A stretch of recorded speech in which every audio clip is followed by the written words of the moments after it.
A ver, una pregunta que creo que todos nos hemos hecho. ¿Por qué hacemos lo que hacemos? O sea, ¿qué impulsa nuestras decisiones? Desde la más tonta, como qué café tomar, hasta las que te definen la vida. Hoy vamos a meternos de lleno en un material fascinante. Es una conversación con Izanami, que es una antropóloga experta en neurociencia y comportamiento. Y la idea es, bueno, es intentar desarmar esas capas que somos, ¿no? El instinto, las emociones, la cultura, todo. Sí, es un viaje alucinante, de verdad. Es como si fuéramos a explorar el sistema operativo invisible que todos tenemos en el cerebro. Y vamos a tocar unos temas que suenan a ciencia ficción, pero no lo son. Por ejemplo, ¿por qué para nuestro cerebro pensar en algo y vivirlo es prácticamente lo mismo? O cómo esas reacciones que a veces no entendemos, las más intensas, son en realidad ecos de un pasado, pero de un pasado muy, muy lejano. Ok, empecemos a desempacar eso. Porque el primer dato que se menciona es, bueno, es abrumador. El inconsciente procesa hasta 40.000 estímulos por segundo. ¿40,000? 40.000. Y nosotros conscientemente con suerte llegamos a 40. Esto ya de por sí te pone en un lugar y nos lleva a una idea central. No existen los pensamientos neutros. Exacto, esa es la piedra angular de todo esto. Cada pensamiento, por más fugaz que parezca, desencadena una respuesta bioquímica en el cuerpo. El cerebro no es un espectador, es un simulador de realidad. Y para él, la simulación es real. El ejemplo que se da es perfecto. El de la discusión, ¿no? Ese mismo. Si ahora mismo te pones a recordar una discusión fuerte que tuviste, tu cuerpo empieza a generar la misma ola de cortisol y adrenalina que en ese momento. Claro, es como si el cuerpo no tuviera noción del tiempo, no sabe que la amenaza ya pasó, y lo revive, una y otra vez. Uno se pregunta cuánto del cansancio que sentimos a diario no es del trabajo, sino de estar reviviendo mentalmente esas cosas. Es que es un desgaste físico real. Tal cual. Y el entorno, el lugar donde estás, tiene un poder increíble para activar esos programas. En la charla se cuenta una experiencia personal que es muy, muy reveladora. Una persona que vuelve a su antiguo instituto, donde sufrió acoso escolar hace décadas. Y de la nada, sin pensarlo, empieza a sentirse mal. Físicamente mal. Con náuseas, con una ansiedad. ¡Guau! O sea, no es solo un mal recuerdo. ¿Es el cuerpo reaccionando como si la amenaza fuera real en ese preciso instante? Precisamente, su sistema nervioso no dijo, ah, mira, qué recuerdo. No, su sistema límbico, que es la parte más primitiva, identificó un patrón, el olor, la luz, el lugar, y lo asoció con peligro. Y activó la alarma. Es una memoria corporal, una reacción automática que se siente 100% real en el presente. Y esa reacción, ese impulso de querer salir corriendo del instituto, es un ejemplo perfecto de lo que se describe como nuestras respuestas de supervivencia. Casi todos conocemos la de lucha o huida, pero parece que hay más. ¿Hay más? Sí. Son 4, y son decisiones que el cerebro toma, en milisegundos. Así es, y son jerárquicas, o sea, el cerebro las evalúa en un orden específico para maximizar las chances de sobrevivir. La primera, la más famosa, es la lucha. El ejemplo que da la experta es brutal. Estando embarazada, con su otro hijo de la mano, un tipo intenta robarle. Su reacción, sin pensarlo, fue darle un puñetazo. Impresionante. Pero es que su cerebro hizo un cálculo a la velocidad de la luz. Huir no es una opción con un niño y embarazada. Lo que protejo es irreemplazable. Conclusión, modo ataque. Ok. Lucha. La segunda sería la huida. El caso del instituto. El cerebro detecta el peligro, real o imaginado, y la orden es una sola. Sal de aquí. Y te inunda de adrenalina, ¿no? Para que puedas correr. Exacto.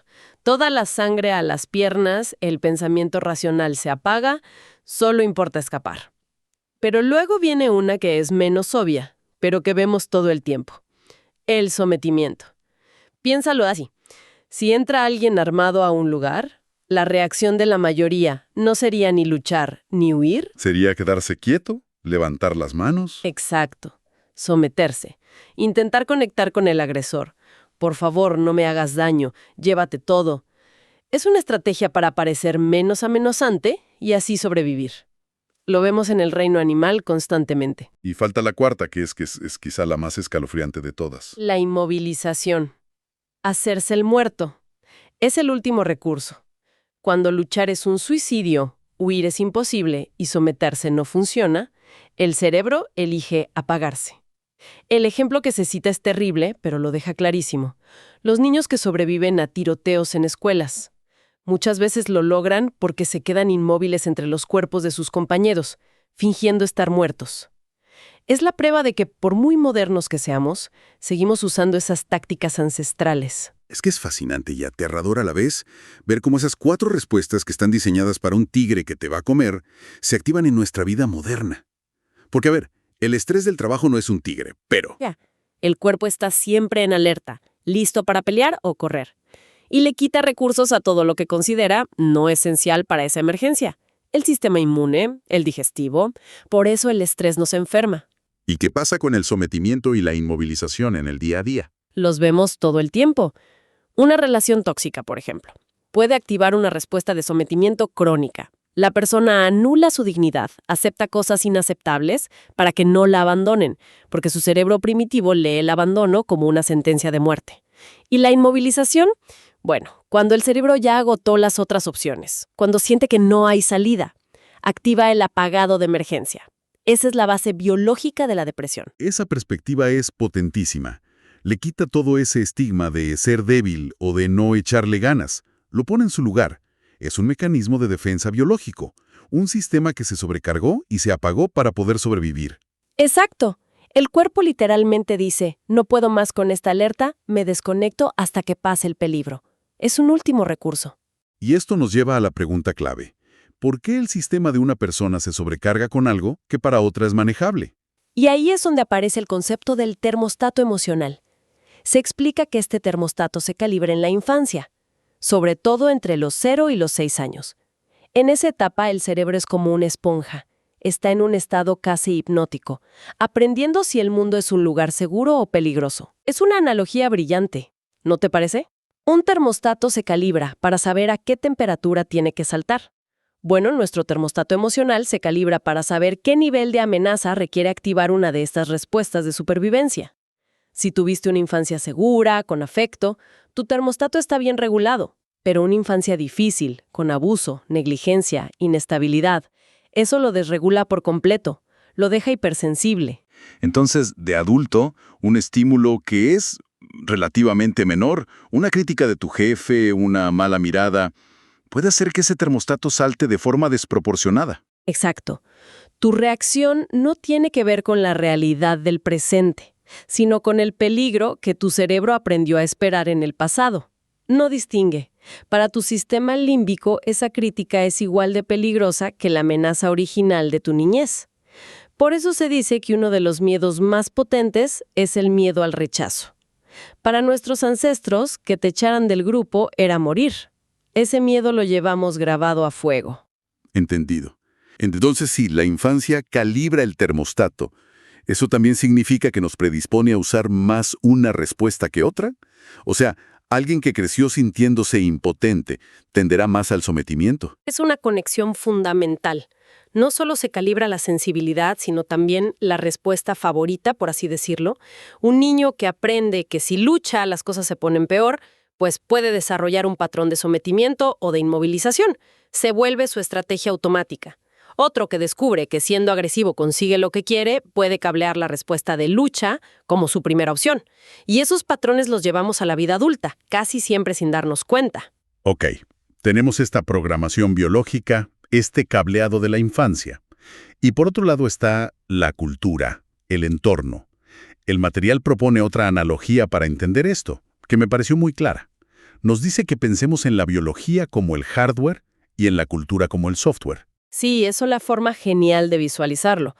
Nacemos con un equipo base, nuestro hardware biológico, con instintos, con predisposiciones, y la cultura, la familia, la sociedad, la educación, es el software, los programas que se instalan en ese hardware. Y esos programas determinan cómo lo usamos, qué valoramos, cómo nos comportamos. Y aquí es donde se toca uno de los puntos, digamos, más complejos. Se argumenta que a veces el software, la cultura, puede chocar con el hardware. Sí, y aquí es importante presentarlo tal como se expone en la fuente, de forma imparcial. La afirmación central es que, a lo largo de la historia, cada vez que la ideología, el software, ha intentado imponerse por encima de las realidades biológicas, el hardware, los resultados han sido problemáticos. El análisis se centra en esa tensión, ¿no? Cuando lo que construimos culturalmente choca con nuestras bases biológicas. Es un punto que da para pensar. No parece que abogue por un determinismo biológico, sino más bien por reconocer que el software funciona mejor si es compatible con el hardware. ¿Se da algún ejemplo? Un ejemplo que se podría inferir es la tensión con los ritmos de trabajo modernos. Nuestro hardware está diseñado para ciclos de esfuerzo y descanso, como cazar y luego descansar. El software cultural de muchas empresas, en cambio, exige un estado de alerta y productividad constante, ignorando esos ritmos biológicos. Y el resultado es el burnout. Claro. El burnout es el hardware fallando porque el software le pide algo para lo que no está diseñado.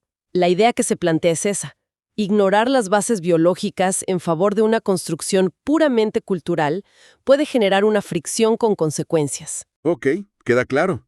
Tenemos el hardware, el software que se instala, pero hay una capa más, algo más profundo. Y aquí es donde se introduce un concepto que de verdad te vuela la cabeza: la epigenética. Esto es revolucionario, absolutamente. La idea es que no solo heredamos nuestro ADN, nuestro código genético, heredamos también una capa de instrucciones químicas que le dicen a los genes cuándo encenderse y cuándo apagarse. Y estas instrucciones, esto es lo increíble, pueden ser modificadas por las experiencias de nuestros antepasados. No cambia el gen, cambia cómo se lee el gen. Es como heredar un libro de recetas, pero con todas las notas al margen de tu abuela. A esto ponle menos sal. Esa es la analogía perfecta, exactamente eso. Y se dan 2 ejemplos que son alucinantes. El primero, sobre el estilo de vida. Algo como hacer ejercicio o comer bien puede apagar un gen que te predispone a una enfermedad. Y lo más asombroso es que esa instrucción de gen apagado se la puedes pasar a tus hijos. Tus hábitos de hoy podrían estar protegiendo la salud de tus nietos. Es tremendo. Espera, ¿me estás diciendo que un bebé de 5 meses puede tenerle pánico a algo que jamás ha visto, con lo que nunca tuvo una mala experiencia? Eso suena imposible. Suena imposible, lo sé. Pero la teoría que se expone es que no llegamos al mundo como una hoja en blanco. Heredamos una especie de biblioteca de peligros y beneficios, precargada por generaciones. Así como tenemos un miedo instintivo a las serpientes o una atracción por el sabor dulce, que indicaba comida segura, podríamos heredar el miedo a las arañas. Es un conocimiento que se transmite epigenéticamente para acelerar nuestro aprendizaje y aumentar las chances de sobrevivir.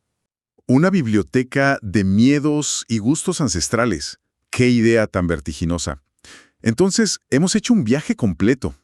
Desde la química de un pensamiento, pasando por la programación de la infancia, hasta llegar a esta herencia epigenética que ni sabíamos que teníamos. Queda claro que somos una mezcla increíblemente compleja de biología, experiencia y de una historia que nos trasciende. Exacto. Somos un mosaico. Y todo esto nos deja con una idea final, una reflexión que se construye sobre todo lo que hablamos. El material nos dice que podemos heredar inconscientemente respuestas al miedo. Y eso plantea una pregunta inevitable. Si es posible transmitir el miedo a través de generaciones, ¿qué pasaría si pudiéramos cultivar y transmitir de forma deliberada nuestras respuestas a la resiliencia, a la empatía, a la calma? Si podemos heredar el trauma, ¿podríamos también aprender a heredar la sanación? Quizás estamos recién empezando a entender cómo cultivar una especie de epigenética de la esperanza para el futuro.